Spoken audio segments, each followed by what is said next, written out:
Шалом! Сегодня мы с вами посмотрим на недельную главу Торы Тицаве. На первый взгляд может показаться, что это, просто сухое техническое описание священнических одежд. Но знаете, это совсем не так. На самом деле перед нами живое, дышащее пророчество о нашей с вами идентичности и о нашем призвании в Мессии Иешуа.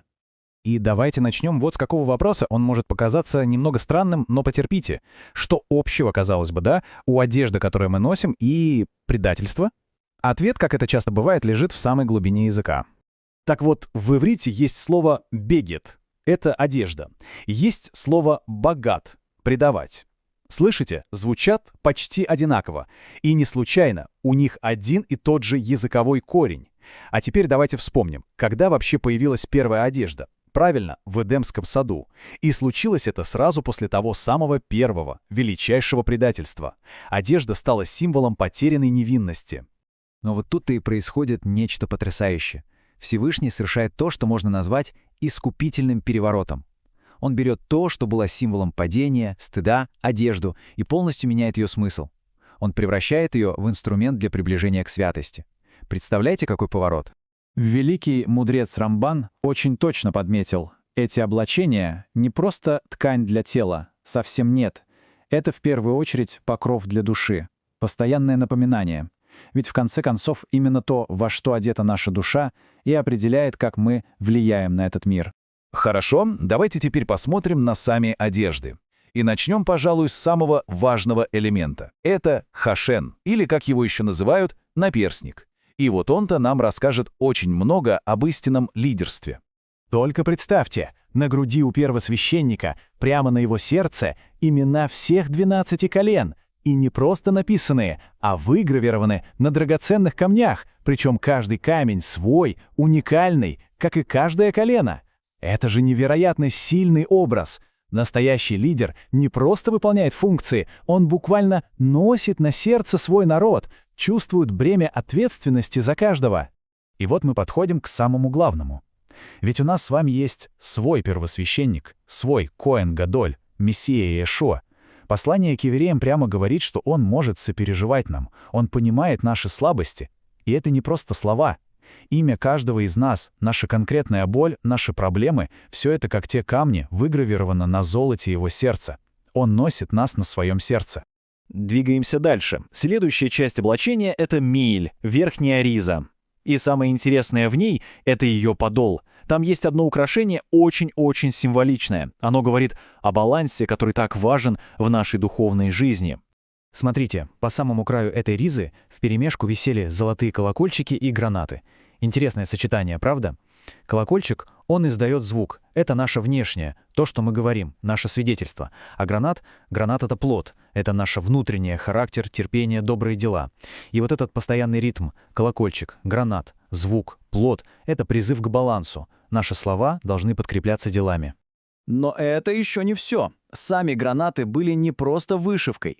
Их ткали из шерсти 3 особых цветов. И вот за одним из них, алым цветом, который на иврите называется толуат шани, скрывается просто невероятная пронзительная история. История о жизни и жертве. Этот алый краситель, толуат шани, получали из крошечного насекомого. И вот что происходит.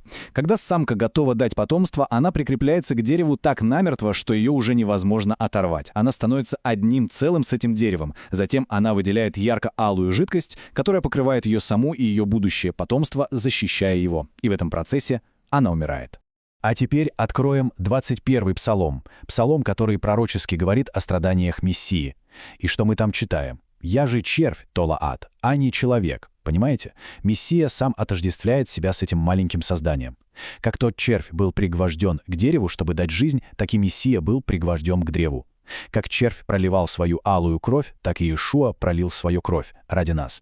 Знаете, у всех нас бывают моменты, когда кажется, что жизнь нас просто раздавливает. Но вспомните первосвященника. Он носит этот алый цвет, цвет раздавленного червя, как украшение. Это потрясающий урок. Всевышний берет нашу боль, нашу раздавленность и превращает ее в нечто прекрасное, в цвет нашего царственного священства.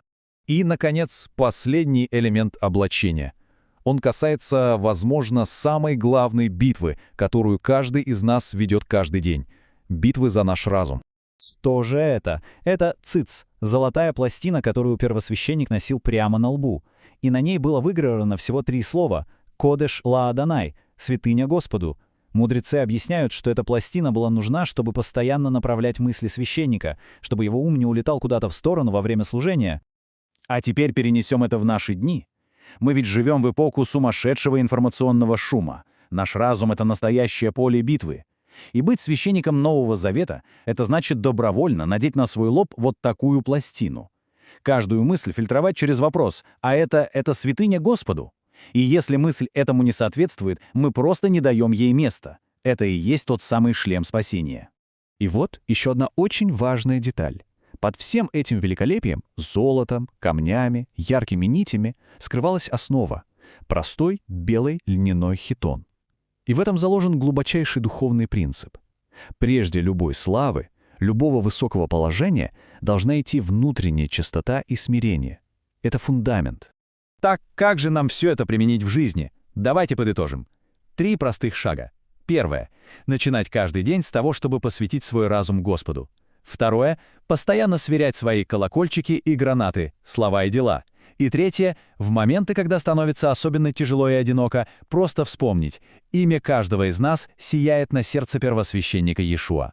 Вся эта глава, по сути, о том, что наша духовность — это не что-то абстрактное. Она проявляется в том, во что мы одеты. И поэтому главный вопрос, который остается с нами — какое облачение души каждый из нас выберет надеть сегодня?